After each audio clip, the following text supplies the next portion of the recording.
세상에 떠도는 기묘한 괴담들. 첫 번째 이야기, 캐나다에 공부하러 유학을 가서 실제로 겪었던 실화괴담. 때는 1996년 캐나다 알버타주의 에드먼턴이라는 도시에서의 일이었다. 지금이야 캐나다로 어학연수를 가는 사람도 많고 유학생도 많지만 그 당시만 해도 한국 학생을 만나기는 쉽지 않았다. 특히 내가 갔던 에드먼턴은 한국 사람들에게 잘 알려지지 않은 곳이었다. 나는 한국 학생이 한 명도 없는 작은 규모의 고등학교에 입학하여 유학 생활을 시작했다. 첫 수업이 시작되려는 순간 동양인 한 명이 교실로 들어와 내 옆자리에 앉았다. 그는 홍콩에서 온 친구였다. 한국 사람은 아니었지만 동양인이라는 이유 때문인지 말 걸기도 쉬웠다. 영어 실력이 좋지는 않았지만 한국에서 영어 시험에서 100점을 놓치지 않았던 덕에 서툴게나마 말을 걸며 금세 친해질 수 있었다. 그렇게 새로운 생활이 시작된 지 2주 정도 지났을 때였다. 렌시라는 홍콩 여학생이 실종되었다는 소문이 학교에 퍼졌다. 학교가 시작되고 나서 2주 동안 연락이 되지 않고 어디에서도 그녀를 찾을 수 없었다. 그리고 그 렌시라는 여학생은 내가 처음 만난 홍콩 친구의 여자친구였다. 홍콩 친구를 만나면서 느낀 점은 그가 매우 우울해 보이고 잘 웃지 않았다는 것이다. 대화를 해도 내가 혼자 이야기하는 경우가 많았고 그는 내가 묻는 말에만 간단히 대답했다. 나는 그가 여자친구가 실종되어 슬퍼서 그런가 보다 하고 위로하려고 점심시간에 그와 함께 밥을 먹었다. 그는 크게 웃지는 않았지만 작은 미소를 보이며 아픔을 참으려는 표정을 지었다. 나는 여자친구 일은 안타깝다며 위로의 말을 건넸다. 그는 내 말을 듣는 건지 마는 건지 멍하니 땅만 바라보았다. 이틀쯤 지나자 렌시에 대한 소문이 학교 전체에 퍼졌다. 렌시의 시신이 에드먼턴 시에서 좀 떨어진 초원에서 발견되었다는 것이었다. 그런데 시신의 상태가 특이했다. 얼굴은 없고 몸통만 발견된 것이다. 학교 여학생들은 공포에 떨었고 나 또한 무서움에 휩싸였다. 그래서 다시 홍콩 친구를 위로하려고 그의 교실로 찾아갔지만 그날 그는 학교에 나오지 않았다. 그가 여자친구의 죽음에 충격을 받아 나오지 못하는 것이라고 생각하며 수업을 마친 후 그의 집으로 찾아가기로 했다. 그날 수업 중 갑자기 점심시간에 그가 보여준 초상화가 떠올랐다. 생각해보니 그 초상화는 이상한 점이 있었다. 보통 초상화는 어깨에서 얼굴까지 그리는데 그 초상화는 목도 없고 얼굴만 그려져 있었다. 그리고 그림의 배경이 이상했다. 밤하늘과 넓은 초원 같은 배경이 그려져 있었는데 그 배경이 렌시의 시신이 발견된 곳과 똑같았다. 이상한 기분이 들었지만 방과 후에 직접 물어보려고 그의 집으로 향했다. 그의 집은 하숙집이 아니었다. 집이 꽤 넓었고 그는 혼자 살고 있었다. 내가 도착하자 그는 나를 반갑게 맞이했다. 평소 우울해 보였던 모습과 달리 웃기도 하고 대화도 잘했다. 나는 저녁을 함께 먹고 TV를 보며 시간을 보내다가 밤이 깊어지자 그의 집에서 자고 가기로 했다. 잠들기 전에 나는 초상화 이야기를 꺼냈다. 그 그림은 어디서 난 거야? 누가 그린 거야? 그는 여자친구 집에 찾아갔다가 방에서 가져왔다고 대답했다. 나는 말했다. 그 초상이 그려진 곳이 렌시가 발견된 곳과 똑같아. 목과 어깨도 없고 얼굴만 있는 게 이상하지 않아? 그는 갑자기 화를 냈다. 도와주는 건 고맙지만 함부로 말하지 마. 그 그림은 여자친구 집에 있던 거야. 누가 그녀를 죽이고 그림까지 그려서 집에 놔뒀다는 거야? 나는 내 말이 경솔했음을 깨닫고 사과했다. 그는 괜찮다며 피곤하니 자자고 했다. 그는 거실에서 잔다고 했고 나는 그의 방을 사용했다. 새벽에 방이 너무 더워져 창문을 열고 바닥에서 자려고 침대를 내려왔다. 그런데 누운 상태에서 자꾸 누군가가 나를 노려보는 느낌이 들었다. 눈을 떠보니 침대 밑에 무언가가 있었다. 흰 눈동자 같은 것이 나를 쳐다보고 있었다. 나는 마네킹인가 싶어 손을 뻗어 그것을 꺼냈다. 그것은 유리관 속에 들어있는 여자 얼굴이었다. 얼굴은 공포에 질린 표정을 짓고 있었다. 나는 순간 그 얼굴이 렌시라는 걸 알아차렸다. 너무 놀라 벌떡 일어나 방을 빠져나와 현관문으로 향했다. 밖으로 나오려던 순간 나는 가방을 두고 나온 걸 깨달았다. 가방 안에는 지 별세와 여권, 중요한 물건들이 들어있었다. 너무 두려웠지만 가방을 가지러 다시 방으로 돌아갔다. 문턱에 다다랐을 때 못 볼 걸 보고 말았다. 그는 침대 위에 렌 씨의 머리를 올려놓고 머리를 쓰다듬고 있었다. 나는 비명을 지르며 집을 뛰쳐나왔다. 하숙집으로 돌아와 아주머니께 모든 것을 이야기했고 아주머니는 경찰에 신고했다. 경찰이 그의 집을 수색했을 때 그는 이미 도망친 상태였다.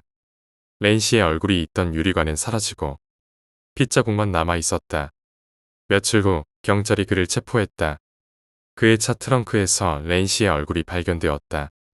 그는 경찰 조사에서 렌 씨가 헤어지자고 하자 분노를 참지 못해 그녀를 살해했다고 자백했다.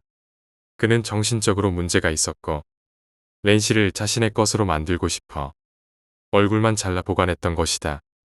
그는 얼굴을 들고 다닐 수 없어 초상화를 그렸다고 말했다. 그리고 그녀의 눈을 꿰매어 항상 뜨게 했다고 했다. 그 친구가 경찰에 체포되었다는 소식을 듣고도 나는 이 모든 일이 현실인지 믿기 어려웠다. 경찰 조사에서 밝혀진 사실들이 하나둘 전해질 때마다 나는 더 큰 충격과 공포에 휩싸였다.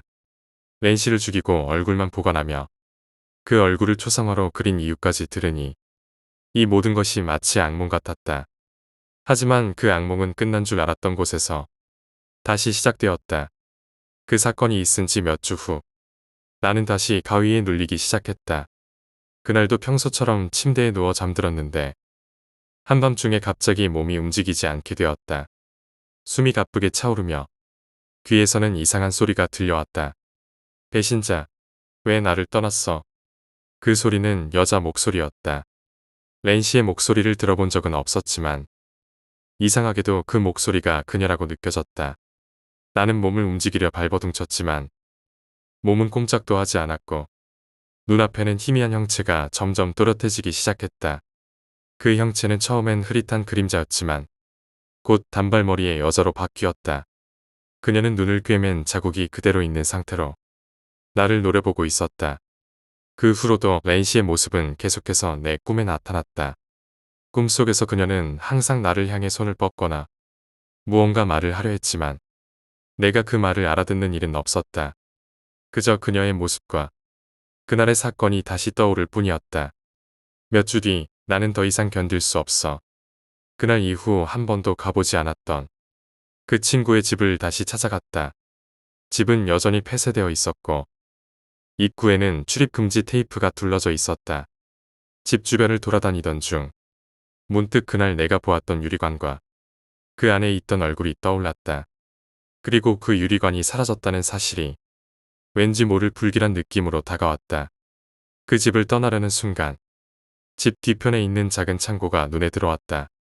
경찰이 조사할 때도 저 창고는 조사하지 않았던 것 같았다. 나는 조심스럽게 다가가 문을 열었다. 창고 안에는 다양한 물건들이 어지럽게 흩어져 있었고 구석에는 낡은 화구 세트가 놓여 있었다. 그 화구 세트에는 반쯤 사용된 캔버스와 붉은색이 묻어있는 붓이 있었다. 나는 캔버스를 살펴보았다. 그 위에는 미완성 초상화가 그려져 있었는데 그 얼굴은 분명히 렌 씨의 것이었다. 그런데 이번 초상화에는 그녀의 얼굴 뒤에 내가 서 있는 모습이 그려져 있었다. 그날 이후로 내 삶은 더욱더 혼란스러워졌다. 가위 눌림은 계속되었고 렌 씨의 모습은 점점 더 생생하게 나타났다. 그녀는 마치 내가 그녀를 떠난 것에 대해 원망을 품고 있는 듯했다. 나는 더 이상 견딜 수 없어 한 무당을 찾아가 도움을 청했다. 무당은 나를 보자마자 한숨을 쉬며 말했다. 너에게 따라붙은 것이 있어. 그것은 이승을 떠나지 못하고 너를 통해 무언가를 이루려 하고 있어. 무당은 그녀의 영혼이 완전히 사라지지 못한 상태에서 나에게 집착하게 된 것이라고 설명했다. 그리고 그녀를 떠나보내기 위해 의식을 치러야 한다고 말했다.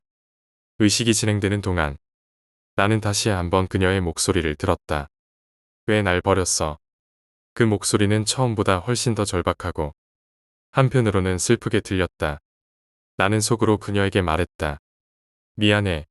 내가 뭘 잘못했는지 모르겠지만 이제 너를 편히 쉬게 해줄게. 그 순간 방 안이 갑자기 차가워졌고 무당은 더욱 열심히 주문을 외우기 시작했다. 그리고 마침내 방 안이 고요해지며 모든 것이 끝난 듯했다. 그 후로 가위 눌림은 사라졌고 렌 씨의 모습도 더 이상 나타나지 않았다. 그러나 그날의 기억은 여전히 내 마음속에 깊이 남아있다. 두 번째 이야기, 체질. 어느 날부터인지 저는 가위에 많이 눌리는 체질이 되어버렸어요. 대충 중학교 때부터였던 것 같아요. 중학교 때 잠을 적게 자고 불규칙적인 생활을 하다 보니 몸이 허약해져서 그런가 봐요. 가위에 눌리고 혼자서 이를 악물다가 일어나서 이를 물지 않으려 해도 오히려 더 세게 물게 되면서 갑자기 어금니 쪽에서 빠각하고 소리가 나는 거예요. 전 이가 많이 썩어 있었는데 너무 세게 물다 보니 약해진 이가 부러지는 소리였죠. 아차 싶어서 이 사이에 손가락을 넣어보면 손가락을 물어서 아프고 손으로 벌리려고 하면 턱이 너무 아파서 힘들고 그럴 때도 있었어요. 그리고 가끔은 스스로 숨을 참고 있는 때도 있었어요. 눈을 떠서 깨어나도 여전히 가위가 눌려있는 상태였고 숨조차 제대로 쉴 수 없었던 적도 있었어요. 그래봤자 숨 참는 시간이 1분 정도의 짧은 시간이었지만 저 혼자 급박한 상황에 빠진 것 같은 느낌이 들었어요. 그래서 가위를 빨리 풀고 숨을 쉬려고 발악한 적도 여러 번 있었어요. 그렇지만 이런 종류의 가위는 제 스트레스와 불규칙한 생활에서 나타난 것 같아요. 고등학교 들어가기 전 한 번은 가위에 눌렸을 때 머리맡 위에서 두 명이 소곤소곤 이야기하는 소리를 들었어요. 아기 같았어요. 목소리가 굉장히 어린아이 같았거든요. 그게 시작이었던 것 같아요. 그 후로 침대에서 자고 있을 때 또 가위에 눌렸어요. 꿈속에서 소파 하나만 계속 나오는 꿈이었죠. 그런데 갑자기 삐에는 소리가 점점 커지더니 뒤에서 여자 얼굴이 서서히 나타나기 시작했어요. 그 순간 저는 본능적으로 생각했어요. 저건 보면 안 된다. 후회할 거다.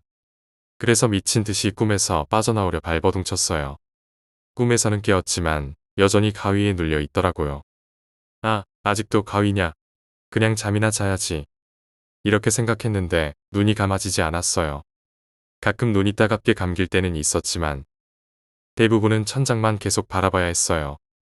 얼마나 그렇게 있었는지는 모르겠지만 그 시간이 너무 지겨웠어요. 그리고 그럴 때는 주변에서 뭔가가 저를 쳐다보는 느낌이 들곤 했어요. 그 이후로는 거의 매일 가위에 눌리기 시작했어요. 일주 뒤쯤 이번에는 가위에 눌려 눈을 뜨고 옆쪽을 바라보고 있었어요. 그날은 일찍 자서 밤 10시쯤이었고 언니가 거실에서 TV를 보고 있어서 거실에서 나는 TV 소리가 들렸어요. 제 방 문이 열려 있어서 문틈을 통해 거실에 TV 화면이 보였어요. 언니는 안 보였고 아빠가 왔다 갔다 하는 모습만 보였어요. 그런데 그때 옆에서 딸각, 딸각 하는 소리가 반복해서 들리기 시작했어요. 뭐지? 보일러 소리인가? 아니면 시계가 고장났나? 이렇게 생각하고는 시계가 있는 책상 쪽을 바라봤어요. 그런데 괜히 봤다는 생각이 들었어요. 끔찍하진 않았지만 그쪽을 본 제 눈은 다시 돌려지지도 감기지도 않았어요. 가끔 눈이 따가울 때만 감기는 게 전부였어요. 결국 그 아이를 계속 쳐다볼 수밖에 없었죠. 그 소리는 그 아이의 입에서 나는 것 같았어요. 제가 눈이 나빠서 잘 보이진 않았지만 그 아이의 입이 바쁘게 움직이는 건 보였어요. 거실에서 들어오는 빛 때문에 코 밑까지만 보였고 그 위는 보이지 않았어요. 그 아이는 교복을 입고 있었어요. 치마를 입고 있었으니 여자아이겠죠. 소리가 점점 변하기 시작했어요. 그리고 그 아이의 입꼬리가 서서히 올라가더니 계속 웃기 시작했어요. 웃으면서 중간중간 뭐라고 말을 하는 것 같기도 했는데 뭐라고 하는지는 전혀 알아들을 수 없었어요. 그냥 빨리 가위가 풀렸으면 좋겠다는 생각뿐이었어요. 그 시간이 너무 싫었어요. 주위에서 뭔가가 저를 보고 있다는 느낌이 드는 것도 무서웠고요. 누나를 위로 최대한 올려서 마침 지나가는 언니를 봤어요. 깨워줘, 살려줘. 이렇게 외치고 싶었는데 입만 천천히 뻐끔거릴 뿐이었어요. 눈알에 힘이 풀리자 다시 그 아이를 볼 수밖에 없었어요. 그렇게 약 1시간 정도 있었던 것 같아요. 제가 가위에 눌렸을 때 드라마가 시작했었고 가위가 풀렸을 때 언니는 드라마가 끝났다며 방으로 들어오려고 하더라고요. 그날 저는 좁은 언니의 1인용 침대에 껴서 같이 잤어요. 평소엔 살이 닿는 게 싫어서 피했지만 그날따라 언니가 너무 사랑스러워 보였어요. 그 뒤로도 계속 가위에 눌렸어요. 모습은 잘 보지 못했지만 그 희한한 웃음소리는 몇 번 더 들었어요. 엄마는 베개 밑에 칼을 넣어보라고 하셨지만 별 효과는 없었어요. 가위에 눌린 지 2달쯤 됐을 때 갑자기 가위가 눌리지 않았어요. 엄마에게 그 이야기를 했더니 엄마는 일주일 전에 우리 집에 하룻밤 자러 오셨을 때 거실에서 주무셨던 일을 이야기해 주셨어요. 엄마는 자다가 깨어나 보니 구석에 하얀 소복을 입은 여자가 앉아 있었대요. 그래서 엄마는 내 딸 괴롭히지 마. 이제 그만 가. 사람을 괴롭혀봤자 득될 게 없으니 빨리 나가. 라고 몇 번 말했대요. 그랬더니 그 여자가 일어나서 문을 통해 나갔대요. 그 말을 들으니 신기하기도 하고 이젠 괴롭힘을 안 당하겠구나 싶어 희열에 잠겼어요. 하지만 석 달 후 가위가 다시 시작됐어요. 할머니는 몸이나 정신이 허약하면 귀신들이 장난치거나 붙고 싶어 한다고 하셨죠. 그래서 틈만 나면 가위에 눌린 것 같아요.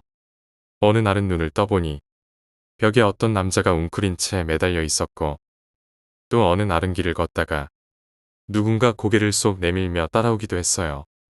아빠 방에서 언니와 함께 자고 있었을 때도 초등학교 1학년쯤 되어 보이는 아이가 옆에서 졸랐어요. 배고파. 나 배고파. 그 목소리와 눈빛이 너무 생생했어요. 저는 너무 화가 나서 생각으로 외쳤어요. 됐어. 뭐래? 남의 집에 와서 왜 이래? 그러자 그 아이는 갑자기 화를 내며 배고프다고, 배고프다고 라며 소리쳤어요. 그 소리는 너무 커서 귀가 멍멍해지고 몸에 느껴지는 압박은 더 심해졌어요. 그 아이는 제 왼쪽 팔을 잡고 흔들며 계속 졸랐고 저는 머리가 어지러울 정도였어요. 결국 비굴하게 속으로 말했어요. 부엌에 음식이 있으니까 꺼내 먹어. 그러자 가위가 싹 풀렸어요. 무서워서 언니를 깨우고 같이 간식을 먹으면서 이야기를 했어요. 그때 팔을 잡았던 자국을 보여주려 했는데 팔 안쪽에는 세 손가락 자국이 선명했어요. 그 자국은 1시간 동안 없어지지 않다가 3시간이 지나고 나서야 사라졌어요. 그 이후로도 계속해서 이런 일이 반복되었어요. 그날 이후에도 가위는 계속되었고 그 강도는 점점 심해졌다. 그냥 몸이 마비되는 정도가 아니라 눈앞에서 무언가가 움직이고 귀에서 이상한 소리가 들리며 몸이 아닌 정신이 붙들려 있는 듯한 느낌이 들었다. 그러던 어느 날 잠에서 깨어나니 침대 옆에서 누군가가 날 내려다보고 있었다. 나는 반사적으로 몸을 움직이려 했지만 몸은 전혀 말을 듣지 않았고 눈만 간신히 뜰 수 있었다. 그 형체는 흐릿한 그림자처럼 보였고 가까이 다가올수록 점점 더 뚜렷해졌다. 그러더니 내 귀에 바싹 다가와 속삭였다. 여기서 끝낼 수 없어. 너는 나를 봤잖아. 그 목소리는 너무 낮아서 무슨 말을 하는지 완전히 알아듣기 어려웠지만 그 말의 의미만은 뚜렷하게 다가왔다. 나는 그 순간 이 상황에서 벗어나야 한다는 생각뿐이었다. 머릿속으로 반복적으로 외쳤다. 이건 꿈이다. 깨야 한다. 이건 꿈이다. 하지만 아무리 외쳐도 아무 일도 일어나지 않았다. 그 형체는 점점 더 내게 가까이 다가와 얼굴을 마주할 정도로 접근했다. 나는 이대로 더 이상 못 견디겠다는 생각에 온몸에 힘을 다해 비명을 지르려 했지만 입에서 나온 소리는 겨우 바람 빠지는 소리뿐이었다. 그 순간 갑자기 방 안이 어두워지며 그 형체는 사라졌다. 그러나 가위는 풀리지 않았고 나는 숨조차 제대로 쉴 수 없는 상태로 그 어둠 속에 혼자 남겨졌다. 가위가 풀렸을 때 나는 진이 빠져 침대에서 일어나지도 못했다. 그날 밤은 다시 잠들지 못했고 다음 날 학교에서도 멍한 상태로 시간을 보냈다. 그러나 이런 일이 반복될수록 나는 점점 무기력해졌다. 엄마와 다시 이 이야기를 꺼내보았지만 엄마는 내가 마음을 굳게 먹으면 이겨낼 수 있어라며 다소 추상적인 대답을 하셨다. 하지만 나는 이 모든 일이 내 정신력만으로 해결될 수 있는 것이 아니라고 느꼈다. 며칠 후 또다시 가위에 눌렸을 때였다. 이번엔 방의 공기가 묵직하게 느껴졌고 주변이 갑자기 싸늘해졌다. 눈을 떠보니 천장 한가운데 검은 그림자가 퍼져나가는 듯했다. 그림자는 천천히 움직이며 방의 사방으로 번져나갔다. 그림자 속에서는 여자의 얼굴이 나타났다 사라지기를 반복했고 그녀는 미소를 짓고 있었지만 그 미소는 전혀 따뜻하지 않았다. 오히려 차갑고 섬뜩했다. 그녀는 나를 내려다보며 말했다. 왜 나를 밀어내려 하니? 나는 너를 떠날 생각이 없어. 나는 숨이 막혀 더 이상 버틸 수 없을 것 같았다.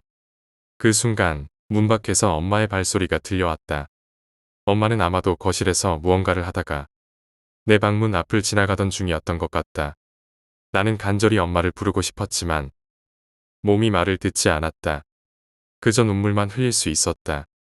그리고 잠시 후 가위는 풀렸다. 그날 밤 이후 나는 더 이상 혼자 자지 않기로 결심했다. 엄마에게 부탁해 언니 방에서 자거나 심지어 부모님 방에서 자기도 했다. 하지만 이상하게도 내가 방을 바꿔도 가위 눌림은 사라지지 않았다. 오히려 어느 날은 언니 방에서 자던 중 언니가 가위에 눌리며 비명을 지르기도 했다. 언니는 자다가 갑자기 눈을 뜨더니 누군가 내 위에 올라타고 있었어. 라고 말했다. 언니의 얼굴은 창백했고 그녀도 그날 이후로 나와 함께 자기를 꺼려했다. 시간이 지나도 상황은 나아지지 않았고 나는 점점 지쳐갔다. 그러다 할머니를 찾아가 이 모든 이야기를 털어놓았다. 할머니는 이야기를 다 들으신 후 심각한 표정으로 말씀하셨다. 이건 단순히 내가 허약해서 생긴 일이 아니다. 내 곁에 뭔가가 붙어 있는 것 같구나. 할머니는 자신이 아는 무당분을 소개해 주셨다. 나는 엄마와 함께 그 무당분을 찾아갔다. 무당은 나를 보자마자 말했다. 너한테 무언가가 따라붙어 있구나. 그것도 아주 끈질기고 강한 기운이야. 무당은 내 이야기를 들은 뒤 몇 가지 의식을 진행하셨다. 그러고 나서 무당은 말했다. 이건 단순한 가위 눌림이 아니라 너의 에너지를 탐하는 존재가 내 곁에 붙어 있는 거다. 그 존재는 내가 지쳐야 자신이 더 강해질 수 있는 거야. 무당은 나에게 몇 가지 방법을 알려주었다. 매일 명상을 하고 긍정적인 생각을 유지하며 항상 몸을 따뜻하게 하고 체력을 키우라는 것이었다. 그날 이후 나는 무당의 조언을 따라 생활 방식을 바꾸기 시작했다. 운동을 하고 규칙적인 생활을 유지하며 스트레스를 덜 받으려고 노력했다. 그러자 점차 가위 눌림의 빈도가 줄어들었다. 하지만 가끔은 여전히 가위에 눌리는 일이 있었다. 그럴 때마다 나는 침착하게 마음을 다스리며 그 순간이 지나가기를 기다렸다. 그리고 시간이 지나면서 그 존재는 점차 내 삶에서 사라져갔다. 그러나 그날들에 대한 기억은 아직도 내 마음 깊숙이 남아있다. 세 번째 이야기, 평범한 일상의 붕괴. 나는 적어도 우리나라 안에서는 굉장히 평범한 삶을 살고 있었다. 하지만 그 평범함은 단 몇 분 만에 송두리째 무너져버렸다. 내 손에는 식칼이 들려 있었고 내 앞에는 피를 흘리며 쓰러진 낯선 남자가 있었다. 주변엔 사랑하는 가족들이 역시 피를 흘리며 쓰러져 있었다.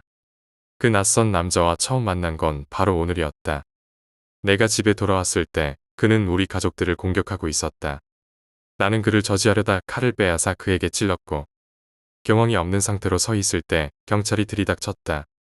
모든 일은 몇 시간 전으로 거슬러 올라간다. 친구와 술을 마시고 택시를 타고 집에 도착했다. 옷도 갈아입지 않고 침대에 누워 잠들었지만 새벽 4시경 거실에서 들려오는 이상한 소리에 잠에서 깼다. 머리가 깨질 듯 아팠고 핸드폰으로 시간을 확인하며 일어났다. 소란스러운 소리에 거실로 나가보니 눈앞에 믿기 힘든 광경이 펼쳐져 있었다. 한 남자가 식칼을 휘두르며 우리 가족을 공격하고 있었다. 나는 충격과 공포 속에서 비명을 질렀다. 남자는 나를 향해 칼을 휘둘렀고 나는 간신히 그의 칼을 붙잡았다. 몸싸움 끝에 칼을 빼앗아 그에게 찔렀고 그는 쓰러졌다. 경찰이 도착했을 때 나는 피투성이가 되어 있었다. 칼을 들고 있는 내가 범인처럼 보였겠지만 상황이 조사되면서 진실이 밝혀졌다. CCTV 영상, 나의 증언, 그리고 범인이 우리 아버지의 회사 동료였으며 두 사람 사이에 갈등이 있었다는 점이 결정적인 증거가 되었다. 결국 나는 정당방위로 판결을 받았다. 하지만 사건은 여기서 끝나지 않았다. 범인의 가족들이 경찰서에 몰려왔다. 그들은 다짜고짜 나의 뺨을 때리며 소리쳤다. 이 살인자 새끼. 그 말은 내게 큰 충격을 주었다. 이미 사람을 찔렀다는 것만으로도 정신적으로 한계에 다다른 나에게 그들의 비난은 나를 더욱 무너뜨렸다. 사람이 사람을 죽였는데 그게 어떻게 정당방위가 돼요? 애초에 경찰에 신고했으면 이런 일이 안 일어났을 거 아니에요. 범인의 가족들은 끝도 없는 비난과 억지 논리를 늘어놓았다. 경찰은 그들의 분노를 진정시키기 위해 노력했지만 그들의 목소리는 더 거세졌다. 그들의 말은 나만이 아니라 내 주변 사람들에게도 영향을 미쳤다. 내 가족들조차 점점 불안한 표정을 지으며 속삭이기 시작했다. 아무리 그래도 살인은 안 되지. 우리 아빠가 그 사람한테 너무 심하게 대했나? 혹시 얘랑 친구가 짜고 한 거 아니야? 나는 그들의 대화를 듣고 충격에 빠졌다. 내가 믿었던 가족들마저 범인의 가족들의 말에 동조하고 있었다. 나는 그저 평범한 일상으로 돌아가고 싶었다. 하지만 그날 이후 평범했던 나의 삶은 다시는 돌아오지 않을 것 같았다. 며칠이 지나도 나는 여전히 이 사건에서 벗어나지 못하고 있었다. 사람들은 나를 살인자로 보거나 최소한 도의적으로 잘못한 사람으로 취급했다. 나는 정당방위로 풀려났지만 주변 사람들의 시선은 나를 올감했다. 어느 날 친구가 내게 말했다. 넌 잘못한 게 없잖아. 그런데 왜 너만 이렇게 고통받아야 하는 거야? 그 말의 위로를 받으면서도 한편으로는 나 자신에게도 묻고 싶었다. 정말 내가 잘못한 게 없을까? 시간이 지나면서 사람들의 관심은 점차 다른 곳으로 옮겨갔다. 하지만 나는 여전히 그날의 기억에 사로잡혀 있었다. 가끔 거울을 볼 때마다 그날 내가 칼을 들고 서 있던 내 모습이 떠올랐다. 그 형체는 마치 낯선 사람 같았다. 나는 매일 밤 다시 예전의 평범한 일상으로 돌아갈 수 있다면 얼마나 좋을까를 상상하며 잠들었다. 하지만 알 수 있었다. 이 사건은 내게 평생 지울 수 없는 흔적을 남겼다는 것을. 이 이야기는 끝이 아니다. 나는 아직도 내 안에 남아있는 죄책감과 두려움, 그리고 평범한 일상으로 돌아가고 싶다는 갈망을 안고 살아가고 있다. 그날의 새벽 4시는 내 인생의 모든 것을 바꿔버린 순간이었다. 그리고 나는 여전히 그 시간에 멈춰 서 있는지도 모른다. 나는 여전히 경찰서에서 나를 노려보는 범인의 가족들의 얼굴을 잊을 수 없다. 그들의 울분이 담긴 말은 내 귀에 계속 맴돌았다. 사람이 사람을 죽였는데 그게 어떻게 정당방위가 되느냐. 내가 미리 경찰에 신고만 했어도 이런 일은 일어나지 않았을 거다. 그 순간에 나는 아무 말도 하지 못하고 멍하니 서 있을 수밖에 없었다. 머릿속은 혼란스러웠고 몸은 긴장이 풀려 온몸에 힘이 빠져나갔다. 경찰이 나를 변호하려 했지만 범인의 가족들은 멈추지 않았다. 그들의 분노는 점점 커져만 갔고 결국 경찰은 그들을 진정시키기 위해 별도의 조사실로 데려갔다. 경찰서를 나선 뒤에도 그날의 기억은 내 머릿속에서 지워지지 않았다. 집으로 돌아오는 길, 택시 창문에 비친 내 얼굴은 피곤과 스트레스로 잔뜩 일그러져 있었다. 평범한 일상으로 돌아가고 싶다. 나는 계속해서 그렇게 되뇌었다. 하지만 이미 알고 있었다. 이 사건 이후로 내 삶은 결코 예전 같을 수 없을 거라는 것을. 집에 돌아오자마자 나는 침대에 쓰러져 잠에 들었다. 하지만 밤새 악몽에 시달렸다. 꿈속에서 나는 피를 흘리며 쓰러진 가족들 앞에 서 있었고 그들의 눈빛은 나를 원망하고 있었다. 그리고 그 남자의 가족들이 내게 다가와 뺨을 때리며 비난을 퍼부었다. 내가 모두 죽인 거야. 너 때문이야. 나는 꿈속에서도 변명하지 못한 채 그대로 얼어붙어 있었다. 그리고 그 꿈은 한순간도 쉬지 않고 계속 반복되었다. 며칠 후 경찰 조사가 끝났다는 연락을 받았다. 정당방위가 성립되었고 법적으로는 더 이상 문제될 것이 없었다. 그러나 내 마음속의 문제는 전혀 해결되지 않았다. 나는 여전히 스스로에게 물었다. 내가 정말 아무 잘못이 없다고 할 수 있을까? 시간이 흐르면서 주변 사람들의 태도는 변하기 시작했다. 처음에는 나를 위로하던 가족들조차 서서히 내 행동을 의심하고 비난하기 시작했다. 아무리 그래도 사람을 죽인 건 좀 심한 거 아니야? 그냥 도망쳤어야지. 왜 굳이 칼을 들고 싸운 거야? 그들의 말은 내 마음을 더 깊은 곳으로 끌어내렸다. 나는 집안에서도 점점 고립되기 시작했다. 식탁에서 가족들과 마주치면 그들은 나를 외면하거나 짧은 대화로 끝냈다. 친구들 역시 마찬가지였다. 처음에는 나를 걱정하며 옆에 있어주려 했지만 시간이 지날수록 그들의 관심은 점점 사라져갔다. 그들은 나를 부담스러운 존재로 여기기 시작한 것 같았다. 나는 매일 밤 홀로 집에 남아 생각했다. 정말 내 잘못일까? 내가 신고를 하지 않은 것이 잘못이었을까? 아니면 내가 너무 쉽게 칼을 들었기 때문일까? 그 생각들은 마치 늪처럼 나를 끌어당겼다. 결국 나는 사건이 일어난 집을 떠나기로 결심했다. 새로운 집으로 이사한 후에도 나는 여전히 과거의 기억에서 벗어나지 못했다. 그날 밤의 악몽은 여전히 나를 찾아왔고 나는 그로 인해 잠을 이루지 못하는 날이 많았다. 어느 날 나는 결심했다. 이 모든 것을 끝내려면 그 가족들을 만나야 한다. 나는 그 남자의 가족들을 찾아가기로 했다. 그들의 주소를 어렵게 알아내어 그들이 사는 집 앞에 섰다. 문을 두드리기 전까지 나는 수없이 망설였다. 결국 문이 열렸고 그들은 나를 보자마자 표정이 굳었다. 뭐하러 왔어요? 나는 그들에게 말했다. 제가 드릴 말씀이 있어서 왔습니다. 정말 죄송합니다. 그날 밤 일어난 일은 제가 원했던 일이 아니었어요. 하지만 그들은 내 말을 듣지 않았다. 너 같은 살인자가 무슨 낯짝으로 여기에 왔냐? 너희 가족들이 다 죽어도 우리는 너를 용서 못해. 나는 그들의 분노 앞에서 아무 말도 할 수 없었다. 그들의 말은 마치 날카로운 칼처럼 내 가슴을 찔렀다. 나는 고개를 숙이고 그 자리를 떠날 수밖에 없었다. 그날 이후 나는 점점 더 깊은 우울감에 빠졌다. 평범했던 내 일상은 이미 끝나버렸고 내가 원했던 단순한 행복조차도 다시는 돌아오지 않을 것 같았다. 나는 매일 스스로를 탓하며 내가 과연 이 상황에서 살아갈 자격이 있는 사람인지 고민했다. 그러나 그런 나를 붙잡아 준 것은 사건 이후에도 꾸준히 나를 찾아와 준 한 친구였다. 넌 잘못한 게 없어. 그런 상황에서는 누구나 같은 선택을 했을 거야. 그 친구의 말은 나를 위로했지만 여전히 내 마음은 편치 않았다. 나는 이제 새로운 일상을 시작하려고 한다. 하지만 그날의 기억은 나를 끝까지 따라다닐 것이다. 나는 그 사실을 받아들이며 과거를 온전히 마주할 준비를 해야만 한다. 지금 이 순간에도 나는 평범했던 나의 과거를 떠올리며 다시 돌아갈 수 있다면 얼마나 좋을지 상상하곤 한다. 하지만 그것은 이제 불가능한 일이라는 것을 안다. 내 이야기는 끝난 것이 아니다. 이제는 나 스스로 그 끝을 만들어가야 할 시간이다. 네 번째 이야기, 비극. 어느 날 3명의 남자가 있었습니다. 그들은 군대 동기였고 아주 친한 친구 사이였습니다. 어느 날 길을 함께 걷고 있는데 한 여자가 지나가는 게 보였습니다.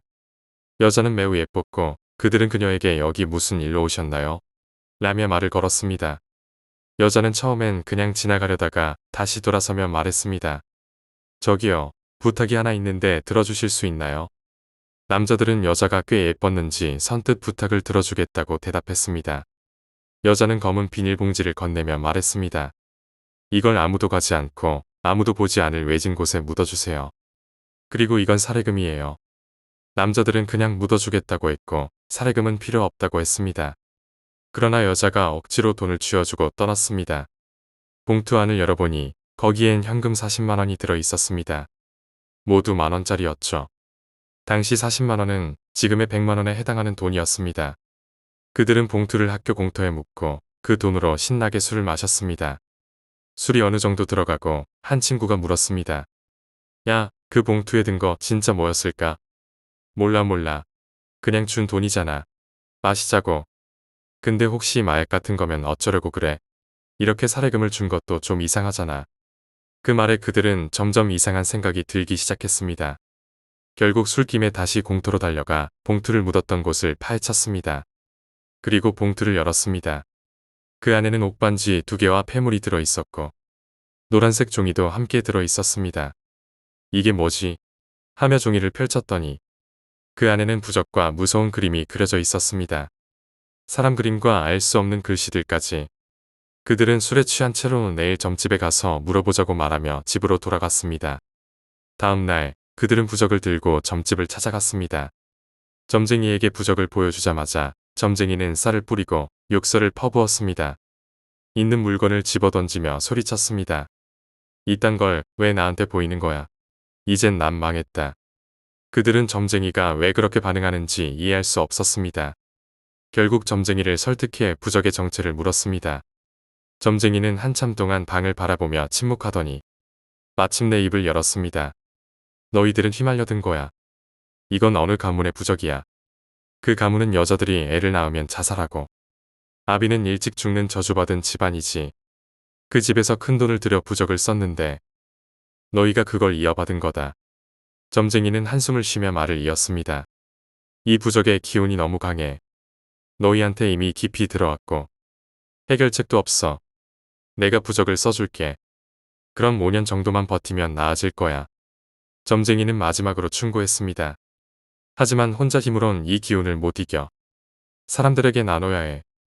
이 얘기를 사람들에게 하고 다니면 조금씩 나아질 거다. 점쟁이의 말을 들은 3명은 크게 놀랐습니다. 그러나 그들의 불행은 점점 현실로 다가왔습니다. 그들 중 한 명은 교통사고로 죽고 말았습니다. 또 다른 한 명은 하반신 마비가 되어 평생을 침대에 누워 살아야 했습니다. 그리고 마지막 한 명만이 멀쩡히 살아남았다고 합니다. 그가 어떻게 살아남았는지는 아무도 모릅니다. 하지만 그는 여전히 그날의 일을 떠올리며 스스로에게 묻는다고 합니다. 왜 그 여자에게 그 부탁을 들어줬을까? 세 남자의 비극적인 이야기는 여기서 끝나지 않았다. 그들이 경험한 일은 단순한 불운으로 치부할 수 없는 이상한 기운으로 계속 이어졌다. 마지막으로 살아남은 남자, 이름은 성훈이었다.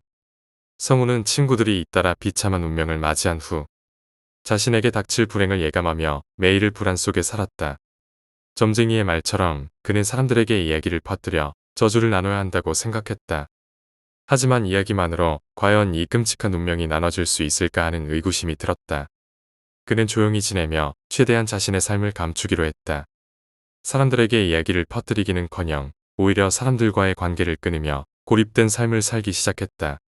혹시나 자신이 겪은 일이 다른 사람들에게 전염될까 두려웠던 것이다. 어느 날 성훈은 친구였던 영철의 집을 정리하러 갔다.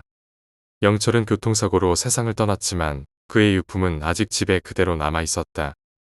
영철의 가족은 성훈에게 집을 정리해달라고 부탁했다. 그곳에서 성훈은 예상치 못한 물건을 발견했다. 그것은 바로 그날 묻었던 검은 비닐봉지와 비슷한 물건이었다. 설마. 성훈은 망설였지만 봉지를 열어보기로 했다. 봉지 안에는 또 다른 부적과 더 많은 폐물이 들어 있었다. 그리고 폐물들 사이에서 낡은 노트 한 권이 발견되었다. 노트는 누군가가 쓴 일기장이었다. 성훈은 조심스럽게 노트를 펼쳤다. 일기장은 그 여자의 것이었다. 그녀의 이름은 지영이었고 그녀 역시 이 저주에 휘말린 한 사람이었다. 일기장에는 그녀의 고통스러운 기록이 빼곡히 적혀 있었다. 지영은 자신이 태어난 순간부터 이 저주가 시작되었으며 이 저주로 인해 그녀의 가족들이 모두 하나둘씩 죽어갔다고 했다. 그녀는 살아남기 위해 점쟁이를 찾아다니며 저주를 풀 방법을 찾았지만 결국 점쟁이들도 자신을 돕기를 거부했다고 적혀 있었다. 그녀는 마지막 희망으로 누군가에게 저주를 넘기기로 결심했다고 했다. 그것이 바로 성훈과 친구들이 만났던 그날이었다. 내가 잘못한 걸까? 성훈은 노트를 덮으며 깊은 한숨을 내쉬었다. 그날 이후 성훈의 삶은 점점 더 이상해졌다. 어느 날 밤 그는 꿈속에서 지영을 다시 만났다. 지영은 꿈속에서 울며 말했다. 당신도 나처럼 살게 될 거예요. 이 저주는 절대 끝나지 않을 겁니다. 성훈은 잠에서 깨어났지만 꿈이 너무도 생생해서 현실처럼 느껴졌다. 그는 자신이 이 저주에서 벗어날 방법을 찾기로 결심했다. 하지만 점쟁이들은 그에게도 똑같이 반응했다. 쌀을 뿌리고 문을 닫아버리며 욕설을 퍼부었다. 성훈은 절망에 빠졌다. 그러나 포기하지 않았다. 그는 인터넷과 도서관을 뒤지며 저주와 관련된 자료를 모으기 시작했다. 그리고 마침내 한 가지 가능성을 발견했다. 성훈은 오래된 고서에 적힌 의식을 수행하기로 했다. 그 의식은 저주를 풀기 위한 고대의 방법이었다. 하지만 그 과정은 위험천만했고 성공을 보장하지 않았다. 그는 의식에 필요한 물건들을 준비했다. 다시 묻었던 부적과 폐물, 그리고 자신의 피가 필요했다. 그는 그 모든 것을 준비하고 어두운 밤에 외진 산속으로 들어갔다. 의식은 깊은 밤, 새벽이 되기 전까지 진행되었다. 그는 부적을 불태우고 폐물을 강물에 던졌으며 자신의 피로원을 그려 의식을 완성했다. 그러나 의식이 끝난 후에도 아무런 변화가 없었다. 성훈은 그 자리에 주저앉아 한참을 울렀다. 정말 방법이 없는 건가? 그때였다. 그가 의식을 진행했던 자리에서 불빛이 반짝이는 것을 보았다. 그 빛 속에서 지영의 모습이 보였다. 지영은 차갑게 미소 지으며 말했다. 당신은 이 저주를 풀 수 없어요. 이 저주는 당신이 생각하는 것보다 훨씬 깊고 오래된 거예요. 성훈은 그녀를 향해 소리쳤다. 그렇다면 나는 어떻게 해야 해요? 내가 이걸 계속 짊어지고 살아야 한단 말입니까? 지영은 대답하지 않고 빛 속으로 사라졌다. 성우는 더 큰 공허함과 절망에 휩싸였다. 성우는 그날 이후 더 이상 저주를 풀려는 시도를 하지 않았다. 하지만 저주가 사라졌다는 증거도 없었다. 그는 매일을 불안 속에 살았다. 그는 이 이야기를 사람들에게 말하라는 점쟁이의 충고를 따르기로 했다. 성우는 자신이 겪은 일을 사람들에게 이야기하며 저주를 나누려 했다. 그러나 그의 이야기를 듣는 사람들은 대부분 그를 미친 사람으로 여겼다. 그는 점점 더 고립되어 갔고 그의 이야기를 믿어주는 사람은 아무도 없었다. 시간이 흘러 성우는 혼자 늙어갔다. 그는 여전히 저주가 자신을 따라다니고 있음을 느꼈다. 그리고 그가 죽기 전 마지막으로 한 말은 다음과 같았다. 이 저주는 끝나지 않는다. 누군가 또 다른 사람에게 이어질 것이다. 나는 그저 그 고리를 잠시 붙들고 있었던 것뿐이다.